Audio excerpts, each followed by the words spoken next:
wrapped in plastic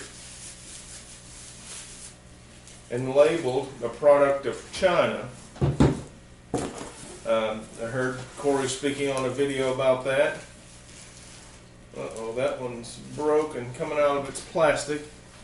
That'll make some good small rocks. So the entire container shipped out of China, however many thousands of pounds of rock you can get in a shipping container, each one individually wrapped and labeled product of China. What's that, the Zero Stone? Okay. Oh, got a pump, a bottle pump. Here we go.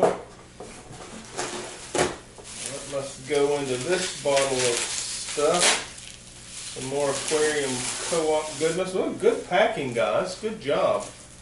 Yeah, even with